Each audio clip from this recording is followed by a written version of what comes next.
easy. Big propaganda and wrestling podcast. Let's go. Big propaganda. Building. And today, I gotta start clapping already. You gonna call? I'm gonna start clapping already. Shows this weekend. We came in and I had a good time. Got to speak.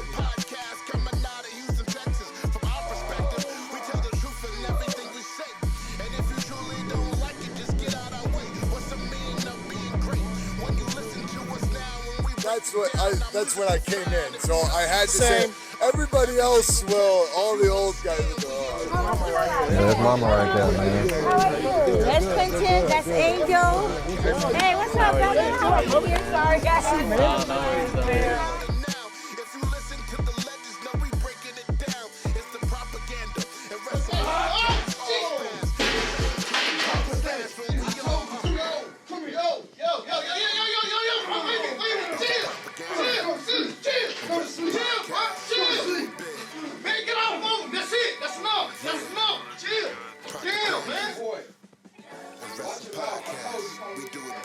Yo, man. Y'all know what time it is, man. It's Shot Champs. You could have been anywhere in the world, but you're here. Right here. Big Propaganda Wrestling Podcast Network. Yeah, man. 2024, man. We about to do our thing, brother. Hey, man. Shot Champs, man. You know, I got to give you credit. That was a good name. That was a good name. I give you Appreciate credit, it. Appreciate credit. it. But y'all know, man, it's not about us, man. It's always about our very special guest that we have, and every guest that I feel like we have is very special. This one in particular, he's back. Man, he's back. And he does it all. Twice. He does it all. He does it all. He does it all. Oh, man. Author. Radio personality, TV personality. I mean, podcast personality. Podcast personality. I mean, it does everything, man. Artist. He does music, all kind of different things. Yeah, man. You can catch him on Spotlight on CW. Yeah, of course you can. With that being said, man, tell them who we got in the building, man. Man, we have the suit wearing. Okay. Style debonair. Oh, I like that. Rick Flairin. Woo! Hey, man, we have my boy, man, Brad Gilmore in the building. Yes, sir. What's up, y'all? I appreciate good, that intro. I was gonna tell y'all stop, but then keep going. Okay. How y'all doing? Doing good, man. Doing good, man. You know what? Shout out to y'all before we start. Just shout out to y'all for everything. Yeah, I said this the last time, but really, you know, there's no one who's been supporting, especially what we do at the Row, you know, from an outside perspective and a media perspective, more than y'all. You know, I see y'all at the shows. I see y'all on socials and Instagram hyping up stuff and hyping up our guys, having our guys on here, giving people a platform to tell their story. You know, what y'all created is special, man. And that's why, just to let everybody know, I made the call. I said, I want to come back. Yeah, he did. I said, when can I come back? Because I enjoyed it so much this time, so I appreciate y'all hosting me on the Shot Champs. Oh, man, I appreciate that, man. Thank you, man. Hey, hard work pays off, man. Anytime we have you is always a good one, man. It is. Man, where we going to start, brother? You know what? I'm excited. I'm gonna just say it like that. I'm excited. I got a lot of questions I want to ask. But before we get to that, man, we gotta shout out our sponsor, man. Do it. Hey, you know, this is right here is a fantastic shoe right here, man. This is Proven by Arlena. This right here is a handcrafted genuine leather, man. Snakeskin, lambskin. It's a hybrid of a basketball shoe and a runner shoe. And hey, man.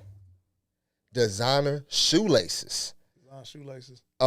Snakeskin. I mean, bro, what can you? Hey, this is a handmade, handcrafted, limited edition at that. So these are only going to be around for so long, man. So you gotta go get them now. Shoot, man. In the link in her bio, man. Proven by Arlena on Instagram, Twitter, Facebook.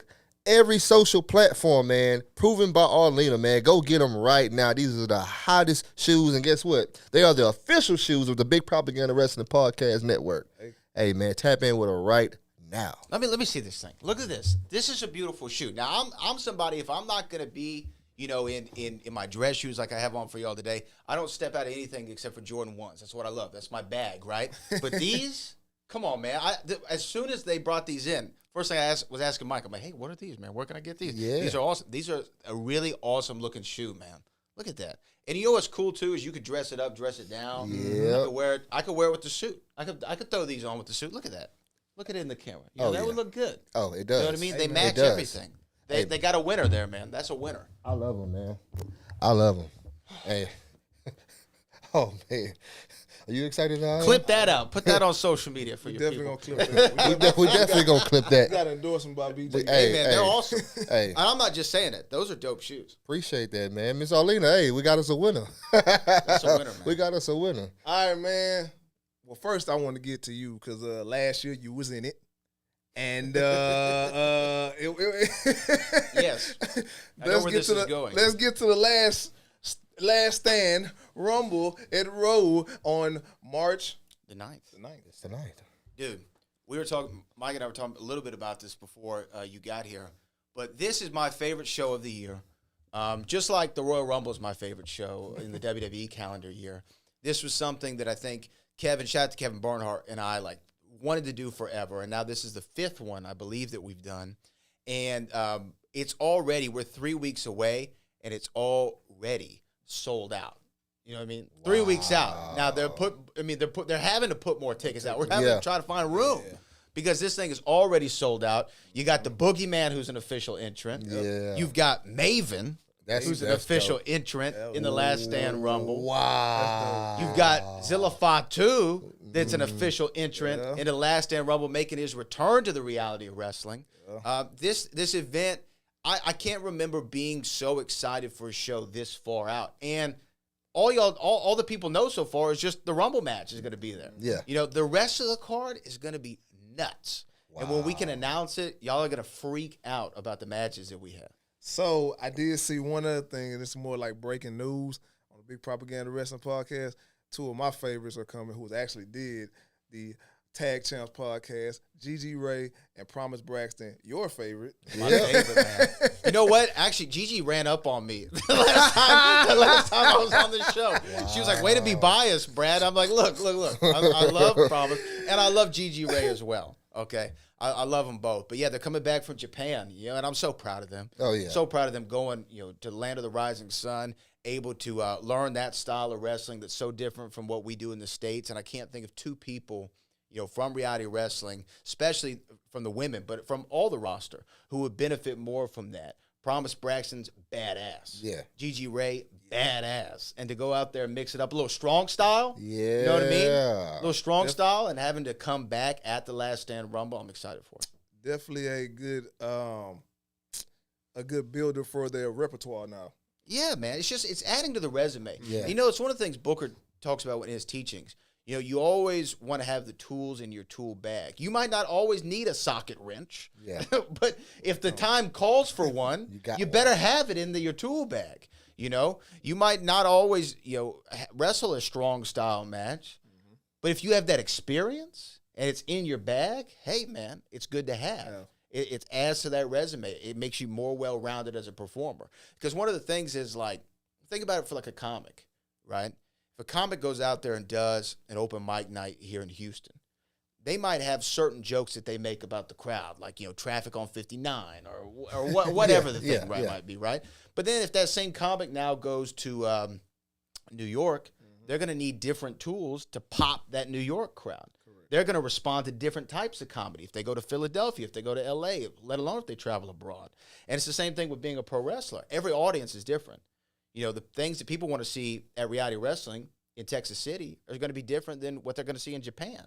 And to know how to manipulate the crowd to elicit the reaction that you want, that's the trick of this industry. That's the trick of this business. So to be able to have that experience, it's worth its weight in gold. Yeah. Always, man. See, Jules. Man. Jules. Every time we get them, Jules. Come on, man. Y'all know what you brought me here for. Yeah. You know what you brought me here for. I love it, man. I love it. Dude, having Promise and Gigi back that's big. That is big. And they're staples to what we do at Reality Wrestling with our women's division. Our women's division has always produced. Yeah. Always produced. I mean, we just had Roxanne Perez come back to bless the new arena coming back from NXT, AQA. Yeah. You know, Maddie Rinkowski, who spent a lot of time in reality wrestling, is there on NXT now as Ren Sinclair. Our women's division has always been on. Kylie Ray, even if you want to go back to the cinemas and the Ivory Robbins of the world, Ivory Robin going to Women of Wrestling. Our women's divisions have always been so strong. And Gigi and Promise and Mia Friday, who's our interim champion right now, all of them are so good. And I also want to give a shout out to Lady Bird. Lady Bird's showing a lot, showing up and showing out, man. Lady Bird's great. Maya World. You know, all the women that have been coming through reality wrestling are always great. And to me, Promise and Gigi over these last maybe 2 years have been the crown jewels of that entire division. Now Mia Friday's ascending to that position as well. Yeah, definitely. She doing her thing, bro. Yeah. She doing her thing. Yeah. She definitely doing her thing. Another thing I wanted to get to, that since you did segue into the NXT thing, I have noticed that we've seen a lot of NXT stars come in. I think Mace was back. Mace, yeah. Shout out to Mace. To Mason D. Madden. Mason D. Madden. There you go. But how is that, getting those guys experience with people that actually work TV a lot? You know what I mean? Because NXT is like a machine, basically the machine. And the way I see reality wrestling do a lot, it's kind of like you guys are taking that kind of style and going into the Raw audience with it as well. Yeah. It's not like we're doing it. That's what we're doing. Okay. I mean, look, it's television wrestling. If anybody who wrestled at reality wrestling and have gone to either AEW, shout out Brian Keith one time. Actually, wait, shout out Brian Keith. Shout out my guy. Shout out my guy Brian Keith, man. Underground King in this building, man. Shout out to Brian Keith. Love that dude so much. But anybody who's gone to WWE, NXT, AEW from our school, they all say the same thing. It was like I was already there. Oh. Because that's what it's meant to feel like. We replicate it. Hey, you're not... Look, some of these indie shows you go to, and I'm not trying to peel the curtain back too much, but it's like, how much time I got for my match? How much time you need, Instead of... But that's not how we do it. It's like, no, this is how much time you got. You got to think of a break. We got to make sure that the cameras are right, the lighting is right. We're telling a story. What's the story going into the match? What's coming out? Where are you going to next? So you can think about all these things at a bigger level. You're not just thinking about your match that night. You're thinking about where am I going? Where am I coming from? Where am I going to? What else is going on that night, right? Hey, what else are we having on the show? What should I not do? Some things, sometimes to know what not to do in your match is way better than to know what to do in your match, right? Gotcha. And it's one of those TV styles. And the guys at our show, beforehand, they're doing pre-tapes. We're doing promos. Now we're airing things live in the building. If you were there at our last show, we're airing segments live on our Tron. So the fans know what's going on. We are trying to make it like an NXT, like a WWE, like an AEW experience because I remember when I was younger, I was taking lessons and I wasn't getting what I was supposed to do. I was taking voice lessons actually, and I wasn't getting the song right. And I said, man, I kept going at it, and I was like, yeah, practice makes perfect. And my coach stopped me and said, no, practice doesn't make perfect. Practice only makes perfect when you practice perfect. Oh, right? Yeah. Right. And so that's what we try to replicate, that perfect practice, so that when you get there, it's second nature to you. That's why you think Roxanne, not only based on her in-ring talent, but why you think she ascended so quickly. Yeah. Because she'd lived it before. She got it. Brian Keith went on AEW television, and he outshined everybody because he felt what this was like before. He knew television. He knew how to work to the hard camera. He knew how to tell a story. He knew how to work in a constraint of time. So yeah, it's great to have the NXT people in there because our guys not only get to rub shoulders with them, they get to ask them questions. They get to see and learn by osmosis, just by being in close proximity. Absolutely. You get to see what all these guys, the Duke, did the last time he was there. Duke Hudson or Mason D. Madden or Axiom. Or Charlie Dempsey. Yeah. And we have more names. I mean, Big Body Javi from NXT is going to be in the Last Stand Rumble as well. So we have a WWE presence in the Last Stand Rumble. There are more people who are coming in that we can't announce yet that are just, everything that we're doing at Reality Wrestling. And when I say we, I really mean Booker, is ever trying to do is help people live out the same dream that he did and try to give them as much as they possibly can. That's something that anybody who's ever come through the doors of Reality Wrestling, no matter what experience you had, good, bad, or indifferent, the one thing that you know in your heart of hearts is that man was trying to give you an opportunity to live out your dream. And because, look, I'm not breaking any news here.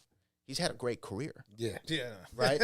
He's got some money in the bank. He tells me he's still spending WCW money, right? This man's got money in the bank, right? Wow. He's got a job. Are you surprised? This is something Are he you said. surprised? Book, I'm not blowing up your spot. You say it on the show all the time. The WCW part caught me off guard. That is awesome. That is awesome. Are you surprised? That's a flex when he says it too. I'm still spending WCW money. Are you surprised, dude? But think about. But the reason why I'm saying this is he doesn't have to do this. He didn't have to run a school. He didn't have to run a promotion. It's the love. It's the love, and it's the giving back to that next generation, trying to give people a chance. You know, he got the ultimate second chance, and he made something of it. Yeah. Right? So to give people that firm background and that firm foundation to then launch them, that's the only reason he does it. It's not for financial gain. He's got money. Yeah. It's not for more prestige. He's the most decorated star in WCW history, 2-time Hall of Famer. You know, less than 10 people can say that. Yeah. Right? He's 6-time world heavyweight champion. Yes. You know what I mean? King of the ring. He doesn't need another accolade. Need that accolade. Right? So why do you think he's doing this? He's doing it for people like me, for people like anybody who's come through the Reality Wrestling. Try to give them something, man. Try to see them ascend. That's his only goal. You know? And if he sees somebody make it to the next level, all that does is put a smile on his face. Right? Because, hey, I helped do that. Yeah. And he doesn't even take the credit. He should take way more credit than he does. Honestly. Honestly, he should. Because there are so many people he's helped out in ways that you will never, ever know and he'll never speak on. That's the kind of man he is. Reminds me of that Lil Wayne line. Real G's move in silence like lasagna, right? Yeah. He does so much that y'all don't even know about, right? And it's only to do that. So to answer your question, yes, replicating that NXT and having those NXT people there is the only reason to do it is to help the students. So that when they get to that next spot, it feels like second nature. Helps them to practice perfect. They gonna definitely learn something, man. Got to. It's impossible. They gonna As learn long something. as you come in with open mind. Yeah. You know what I mean? Like if you come in thinking, there was a period of time where I thought, like from a commentary perspective, oh, I got this. Like I know what I'm doing, you know? And Booker called me one day and he was like, hey man, what are you doing? I'm like, what are you talking about? He's like, your commentary, you know, it sounded like 80s. It sounded like canned. And he's like, look, you need to rethink this. And at first I was a little not hot about it, but I was like, man, I thought I was doing pretty good. But then I said, well, let me be receptive.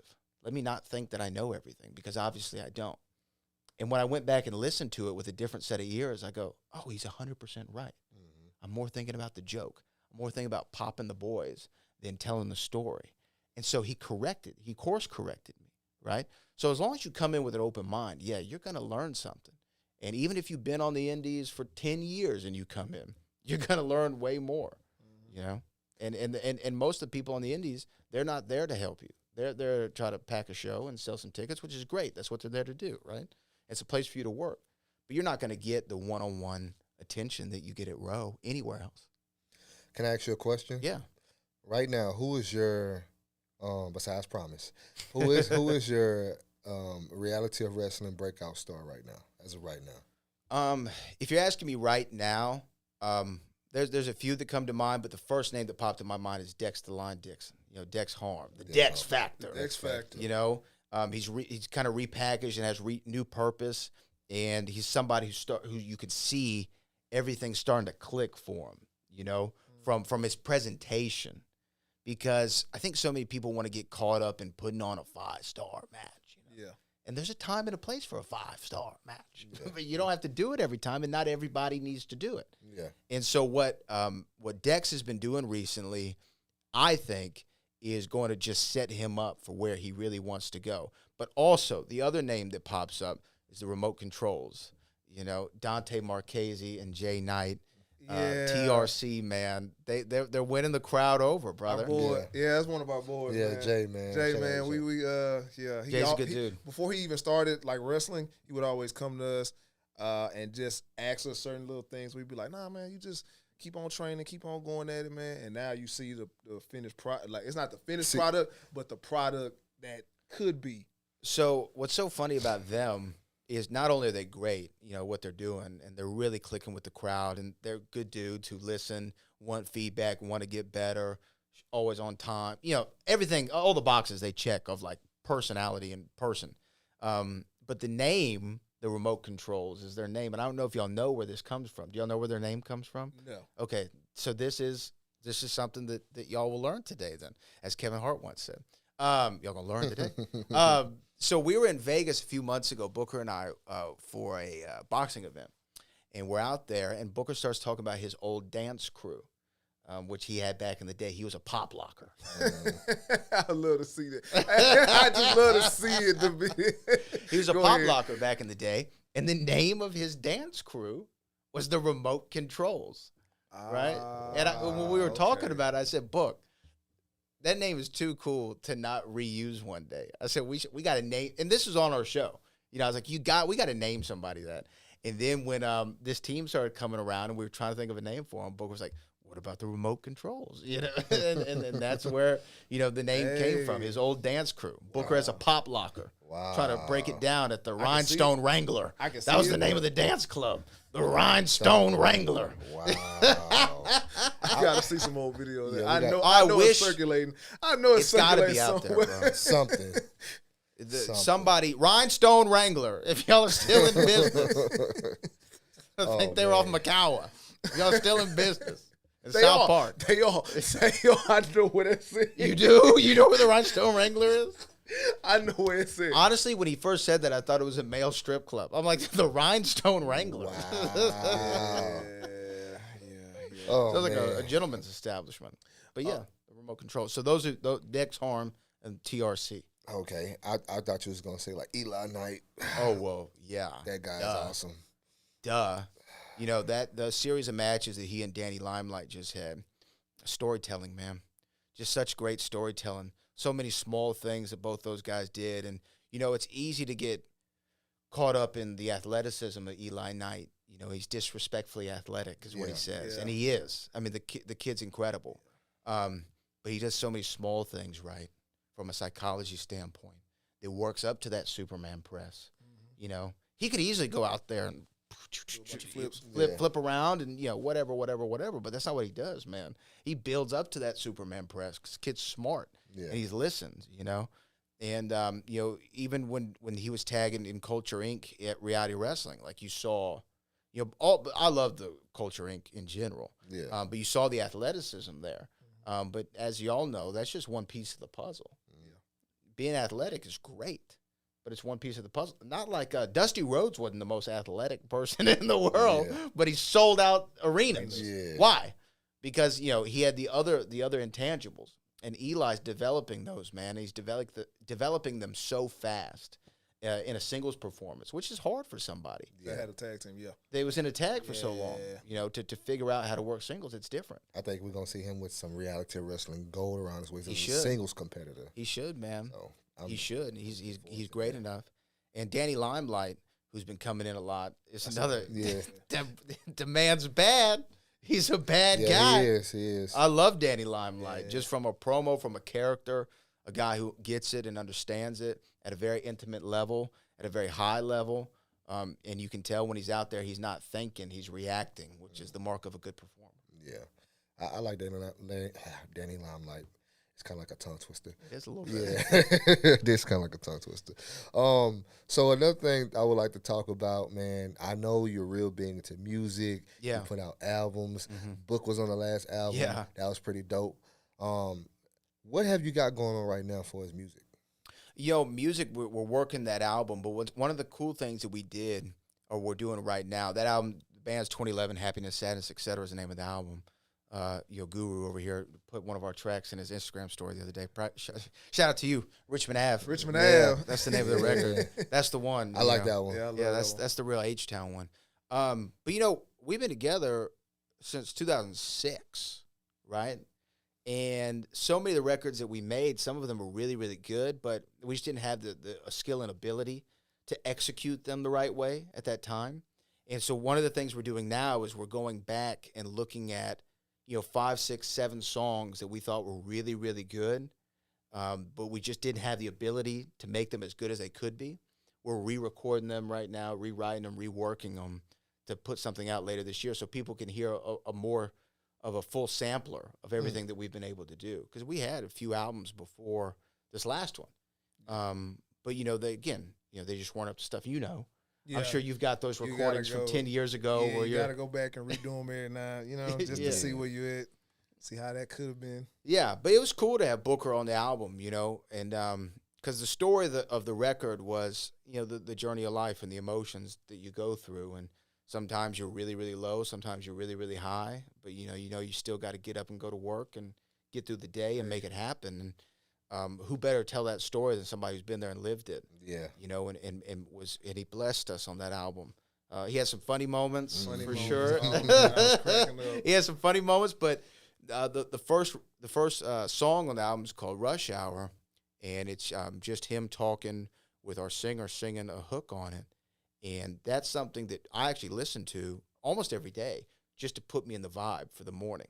Listen to it in the morning, be in the right space. It actually has a traffic kind of, Yeah. you're in traffic kind of vibe to it. So It does. Yeah. So I can see why you listen to that. Yeah.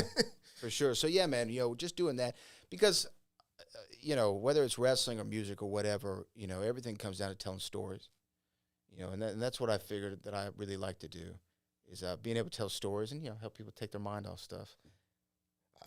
I love that song, by the way, the Richmond Ave song. Richmond Ave's dope, man. I've been jamming it a lot lately. I actually, got my kids in the car jamming. They're like, "Daddy, who is that?" I was like, "Man, I know that guy. I know that guy." Well, what's cool about that, and because the record wasn't out, but last time we were here, I said, "Hey, can y'all come to my car for a minute? I want to play y'all some stuff." This is before the album was coming out. But Houston is so in my heart, and all the Houston MCs are so in my heart. And we wanted to do something on the album to, pay homage. Yeah. Because, again, our music is not, I wouldn't consider it traditional hip-hop by any means. It's very pop R&B, Yeah.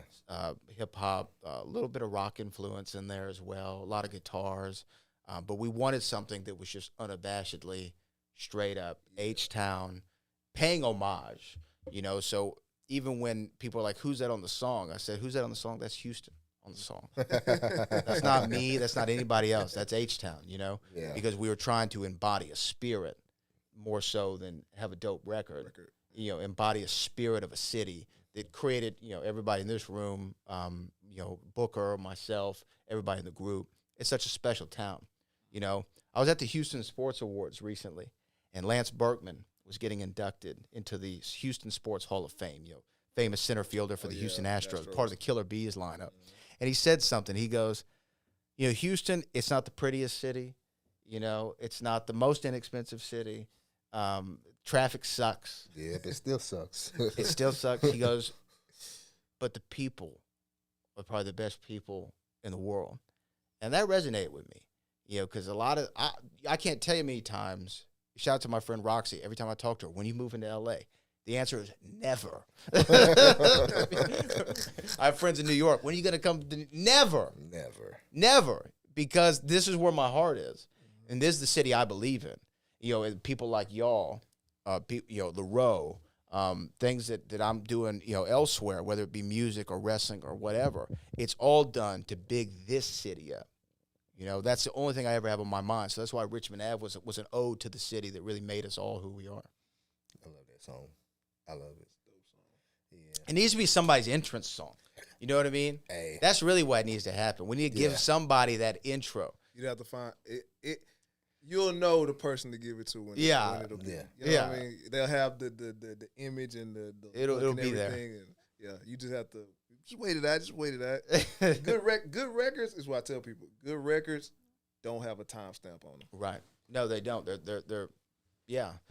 I just watched this documentary called The Greatest Night in the History of Pop.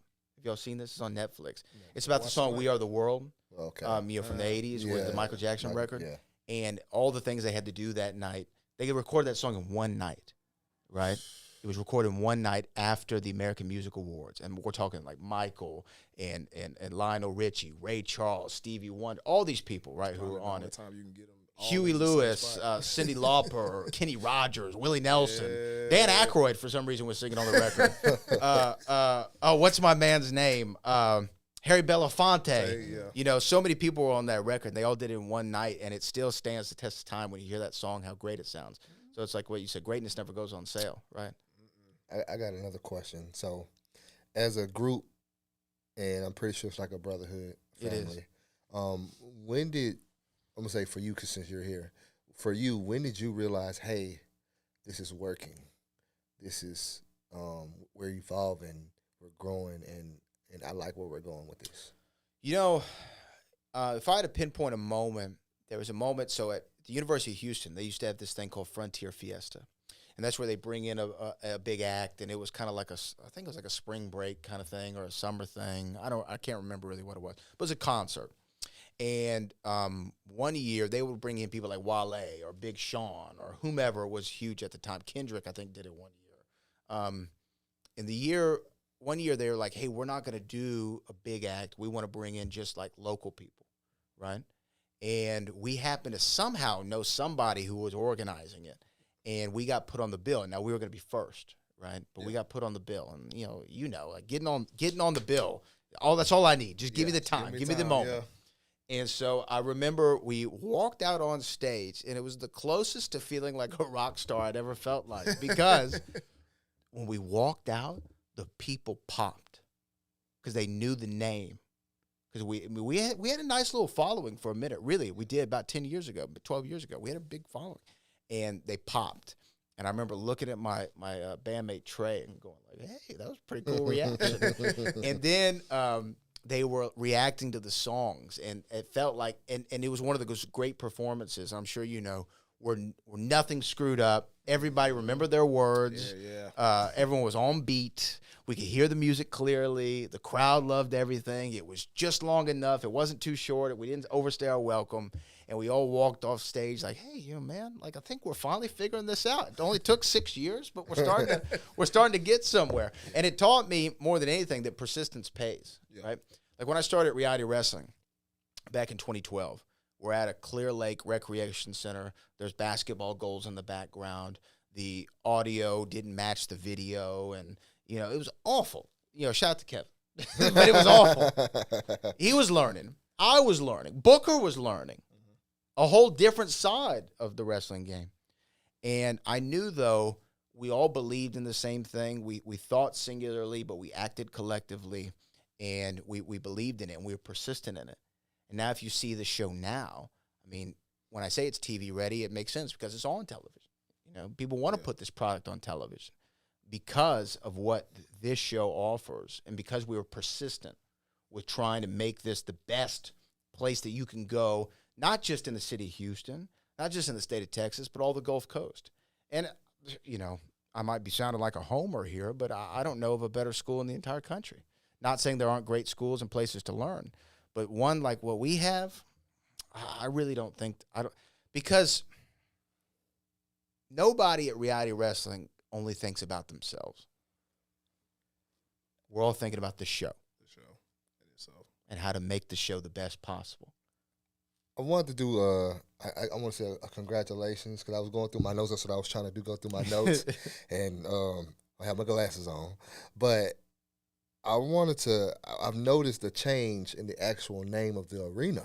Yes. Let's talk about that. Yeah, the Walker, Texas Lawyer Arena. Yes, hey, congratulations on that, man. Naming rights, yeah, man. I like that. Jim Walker is a prominent attorney here in Houston, personal injury lawyer, Walker, Texas Lawyer. He's been so supportive of what Booker's mission has been at Reality of Wrestling for so long. A lot of people don't know. He came to a show one time and was like, hey, we should do a big show. You should do a big show in a big arena. This is when we were still at the Clear Lake Center. Mm-hmm. And next thing you know, Booker gets a call like an hour later from Walker. And was like, hey, I just booked the Humble Civic Center for y'all. You know, just booked it. Let's do a big event in the summer, and that's how the Summer Champions started. And I saw the logo last time we were out That's there. pretty dope. That's how it started. Too. So he started it. So I mean, this is somebody who's been so supportive and has been supportive of the talent. You can ask anybody at the reality wrestling show; they all know Jim Walker because he's supportive. This man flew out to Vegas when we had the one night in Vegas show at the MGM just to support, just to show up. You know, trust me, he's got kids, he's got a business, he's got court cases, he's got a bunch of stuff he's got to do. But he decided, he's like, I want to fly out and I want to support. You know, I want to support the crew. I love that. And you know, this opportunity came up for him to be the name sponsor of the arena. And you know, he took up on it, and you know, now we have the Walker Texas Lawyer Arena, man, in Texas City, Texas. That's dope, man. That is a big move right there, man. Shout out to Mr. Walker. Yeah, man. Great dude. You know, top 3 people I've ever met in my life, you know, is Jim Walker. You know, great guy. So if y'all are in a wreck, you know, hit him up. I know who I'm gonna call. Yeah, that's right. You might need it for them chops. Yeah. Ooh, honestly, I'm almost thinking about retiring, bro. Oh wow, You probably should. We talked Those about that. chops. We talked about that. They don't get any easier. We'll leave that to the professionals. Good God Almighty, this man has a family. Yes. Yeah, we talked about. So I did want to ask you about your spotlight on CW side. Yeah, Because last time you were here, you said you had somebody big, and we found out who that was, Mr. Yeah, it was- McConaughey. Matthew McConaughey. Yeah, man. How was that? Yeah, it was dope, man. You know, it was one of the things I wasn't sure if it was even going to happen. That's why I didn't even want to speak on it. I had it booked. And then I remember sitting on a Zoom in my home studio, and then I'm just waiting. And then a name pops up, and M. McConaughey wants to enter the chat or whatever. And then I hit admit, and he pops up, and he goes, Brad Gilmore. And I go, Mr. McConaughey. And he's like, how you doing, man? You know, and he's just like so cool. Yeah, he did. And, you know, I think we were only supposed to have 10 minutes or something, and we ended up doing 20 because he was just so dope and so generous with his time and a great Texan. And somebody I wanted to know, you know, how can we grow what we're doing here in Houston? I asked him that, you know, how can we grow what we're doing in Texas with the arts? And he had a great answer. And, you know, that was a cool one for me because just like in wrestling, you know, when you get to meet somebody who you've always been a fan of, you know, it's a surreal moment. And Matthew McConaughey being on your Zoom screen with you and just you and him, it's a surreal moment. You know, whenever you have any of these people on your platform or what have you, it is. It's surreal to talk to some of these people.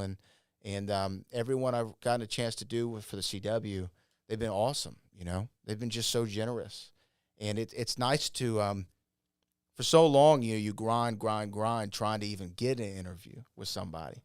And then now, I'm still grinding, trust me.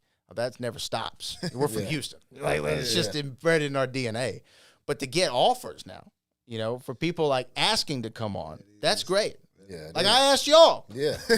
Hey, I was like, we got to get this immediately. We got to do this immediately. Yeah. You know, so yeah, it's been going great. And just shout out to CW and the whole team over there for just trusting in me, you know.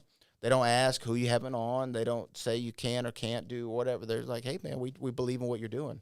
Go ahead and do it. You know, you can't ask for anything better than that. Yeah, for sure. Also with that, like, what is your routine? I always wanted to ask, like, what is your routine of getting ready for your show? Oh, for like getting ready for like an interview or something like that? Yeah, so it's funny. When I know I'm going to talk to somebody, the first thing I think of is like, what am I actually interested in, if I know who they are? Sometimes, you know, you get an interview and you're like, oh, I don't really know. I know the name, but I don't really know a lot about this person or what have you.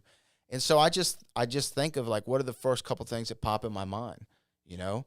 And then it's honestly like, okay, let's use McConaughey as an example. I knew he had a book. Obviously, we're going to talk about the book, right? That's a layup, you know?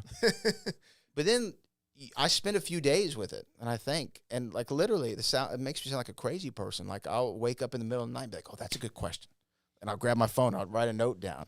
Because I always want to think of an interesting angle. Because you got to think, these people, especially when they're doing junkets, they get asked the same 12 questions 10 times that day, all the time, you know, whatever. So you want to add something, you know, different. And it's always nice when someone says at the end or in the middle of the interview, oh, you know what? No one's ever asked me that before. Or at the end, oh, I do a lot of these, and this one was really fun. Like, I really appreciate it. Like, I had Darren Aronofsky on the CW. Now, might not be a name that you immediately recognize, but this is a movie he did that you'll recognize. He did The Wrestler. With Mickey okay. Rourke. Yeah, Mickey Yeah. Rourke, He yeah. directed The Wrestler. And I remember we did an interview, and this guy's done Black Swan, The Wrestler. He just did The Whale last year, which won Brendan Fraser the Academy Award. He's a big time dude. And I remember at the end of the interview after it wrapped, he was like, Brad, those are great questions. He goes, you were really on point. I would love to talk to you anytime. And those are the things that you appreciate. And what I learned is guests appreciate research. You know, they appreciate when they don't have to, say something that they've already said 100 times. Yeah. You know, for instance, I interviewed this guy, Sinqua Walls, who actually was in the new, oh my gosh, why is the name of the movie escaping me? What's the movie? Woody Harrelson, Wesley Snipes, White Men Can't Jump. Okay. He was in the new White Men Can't Jump with Jack Harlow, which I didn't get a chance to see. Did y'all see that? Yeah, it was actually pretty good. It was I liked good? I liked it. So, yeah, he played opposite Jack Harlow in that. And I was interviewing him for a different movie, but he had talked about this movie. It was called The Maid, and he said when he read the script, this was a movie he'd want to see even if he wasn't in it. And I heard him bring this up in all these interviews.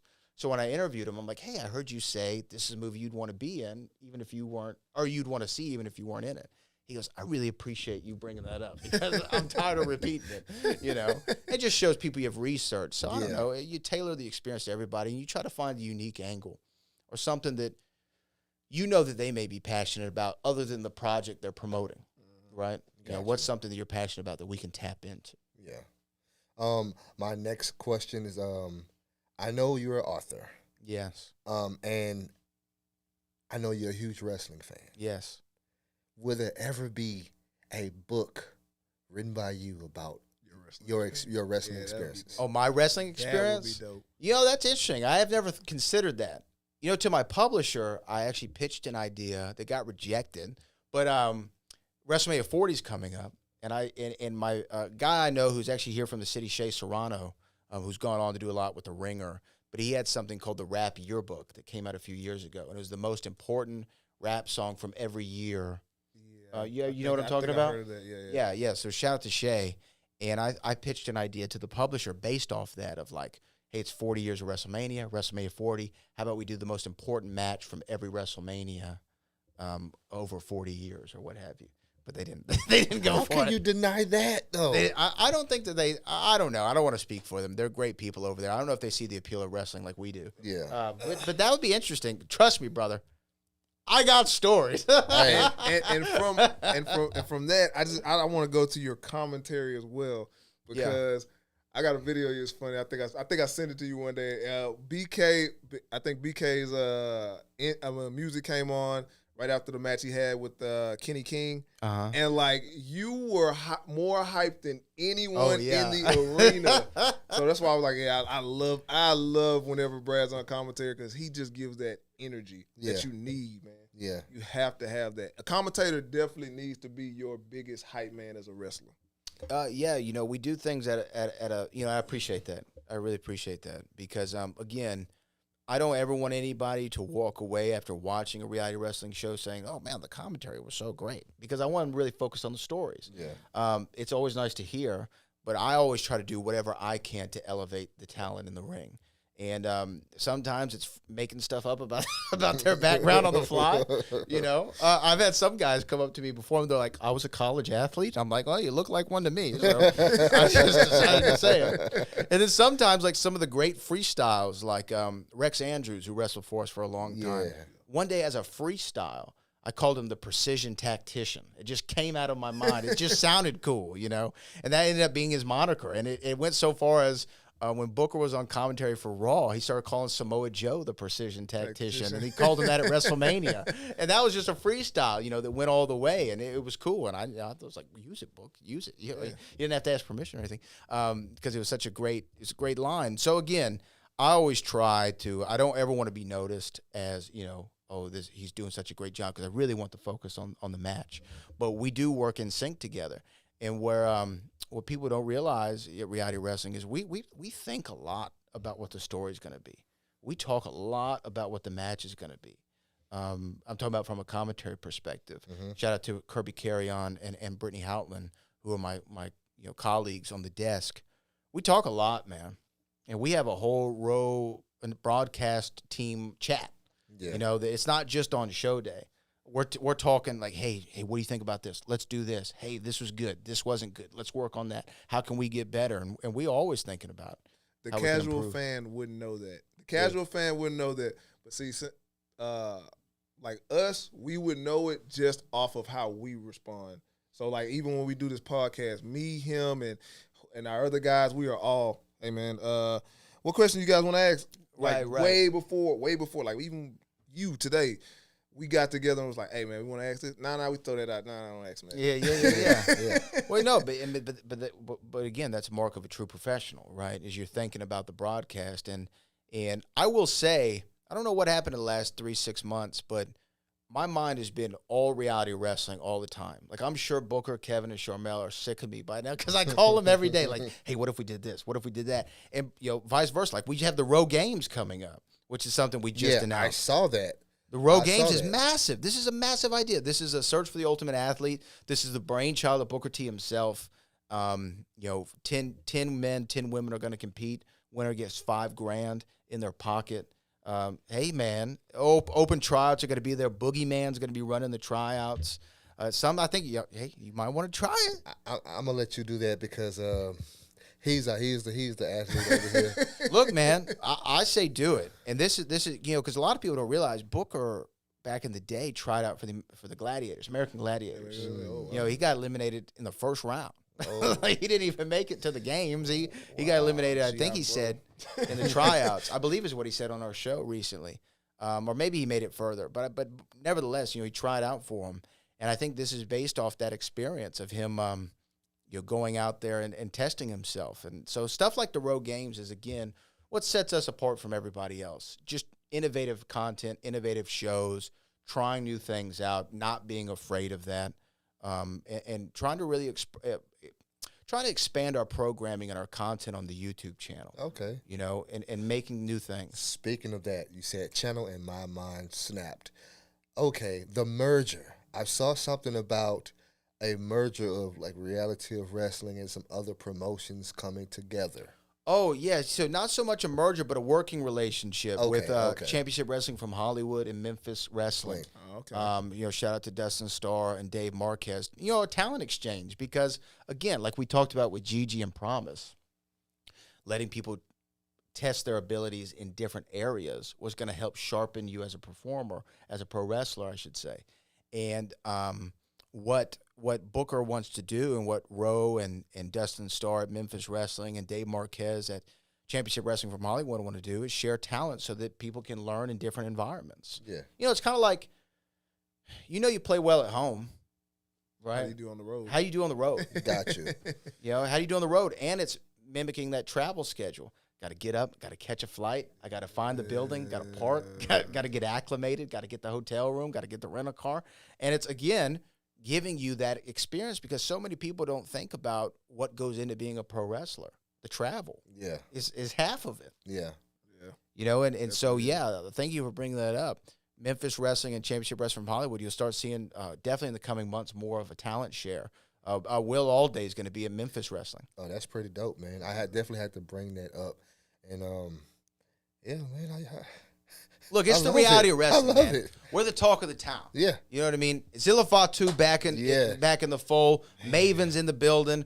Boogeyman, Big Body Javi, more people. Who knows? I might be going in the last stand again. You never know. You never know. know. What I mean? You never know. You never ever know. Guru just looked at me like, you better not, man. You Hey, might get your ass we're gonna busted. be there. I'm not. It's not that. It's. I don't want you to get hurt, man. Oh, I know, wow. man. You got Q But cut. don't man. don't I get got hurt. cute cutted. Don't And get then hurt. Gaspar didn't do nothing but add salt to the wound. I know. Matty Ice just stood there.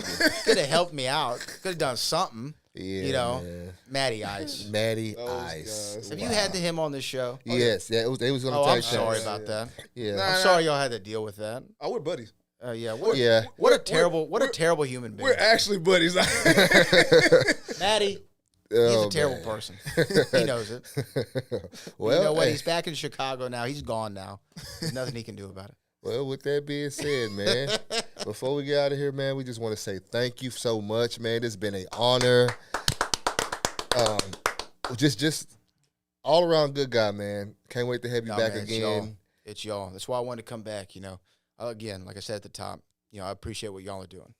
More than anything. Appreciate that, man. And this is our third episode of Shot Champs. Look at that, Shot Champs. Shot Champs. Okay, I like. Are we gonna get like a Shot Champs and like Drink Champs? Like we're gonna have Nori on one day. Hey, look, if I can swing it. Yeah. With that being PJEFM. said, man, I'm Mikey Manslaughter Facts. I am the wrestling meteorologist. I like that. That's good. That is good. I'm not gonna That's lie good. to you. That is like one of the best. Hey. You step your game up. Trying to step Look at that. You Look step at that. your game up 2024. And y'all already know what time it is, man. Don't watch me. Watch Dynamite TV. Guru Dynamite in the building. Oh, and for everybody, next month, Uh-oh. official merch. Oh, look at that. We got merch, man. Look at that. Yeah. Merch, man. TVs. Beautiful. back. Don't watch me. Watch I'm Dynamite already T. dead. I'm already Look at that. Beautiful. I need Hey, one. man, and one more time for our sponsor, man, Miss Arlena, man. Proven by Arlena, man, the official shoe of the Big Propaganda Wrestling Podcast Network. Hey, man, when y'all down with the PWO, you're down for life.